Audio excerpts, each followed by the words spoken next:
अब सीधा रुख करते हैं दुर्ग का, जहां से हमारे संवाददाता सुबोध तिवारी हमारे साथ जुड़ चुके हैं। जी सुबोध जी, आज ऐसी कौन सी खबरें जो पूरे दिन सुर्खियों में छाए रहने वाली हैं? मधु जी, बड़ी बात है। मैं जहां खड़ा हूं ये सेक्टर जो इलाका है वहां का एक पॉश इलाका है, पॉश सेक्टर एरिया है, सेक्टर 9। और जो देख रहे हैं यह वो बंगला है जो इन दिनों काफी चर्चा का विषय है, चर्चा का विषय बना हुआ है भारतीय जनता पार्टी में भी और कांग्रेस पार्टी में भी। बात दरअसल यह है कि यह बंगला जब तक 5 साल कांग्रेस पार्टी की सत्ता रही तब तक गृह मंत्री ताम्रध्वज साहू को अलॉट किया गया था भिलाई इस्पात संयंत्र प्रबंधन के द्वारा।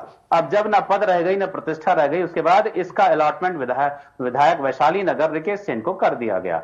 22 जून से पहले ही उन्हें इस बंगले को लेकर पोजीशन की बातचीत आ रही थी, लेकिन विधानसभा चुनाव और लोकसभा चुनाव के मद्देनजर आचार संहिता चल रही थी तो उन्होंने पोजीशन नहीं लिया। लेकिन अब जब पोजीशन लेने आए तो कांग्रेस पार्टी के कार्यकर्ताओं ने उनका विरोध शुरू कर दिया और तमाम तरह की बातें सामने आने लगी। बताया जा रहा है कि अब रिकेश सेन ने यह ऐलान कर दिया है और यह बात भी कह दी है कि अब जब उनका पोजीशन हो चुका है तो ऐसे में कोई भी उनके द्वारा लगाए गए ताले को तोड़ता है या बलात् प्रवेश करता है तो उसके खिलाफ सख्त से सख्त कार्रवाई की जाएगी।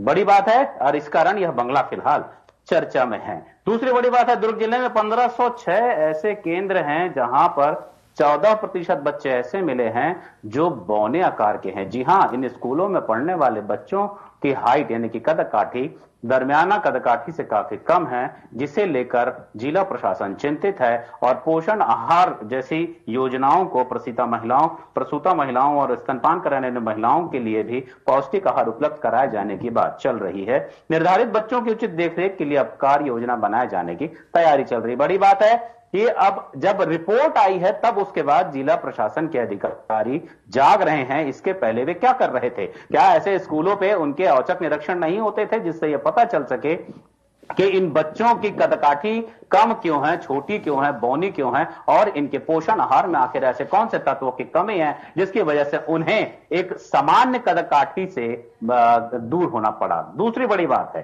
क्षेत्र में नियमों को ताक में रखकर घनी आबादी के करीब संचालित पत्थर खदान, जी हां मैं सैलूद की बात कर रहा हूं जो पाटन विधानसभा क्षेत्र से लगा हुआ है, सैलूद, और वहां पर जान जोखिम में इसलिए है वहां रहवासियों के, सैलूद ग्रामवासियों का, कि वहां पत्थर खदान में लगातार डायनामाइट से विस्फोट किए जाते हैं। उसकी वजह से लोगों के मकान के छत, दीवार, सामान सब हिल रहा है। कई बार तो छत का छप्पर भी उखड़ कर नीचे गिर जाता है। ऐसे में बड़ी दुर्घटना की आशंका से लोग भयभीत हैं और जिला प्रशासन इस ओर कुछ भी कर पाने में अक्षम नजर आ रहा है। दूसरी बड़ी बात है कि बारिश के मौसम में टाउनशिप के विभिन्न सेक्टरों में जहां बताया जा रहा है कि साफ सफाई का दावा किया जाता है, वहीं भिलाई इस्पात संयंत्र के कर्मचारियों के लिए परेशानी का सबब इसलिए बना हुआ है क्योंकि ऑफिसर्स एसोसिएशन और एक स्टील सिटी भवन जो है वह ऑफिसरों के लिए बनाया गया एक ऐसा भवन है, क्लब हाउस है, जहां पर विभिन्न तरह के कार्यक्रम आयोजित किए जाते हैं।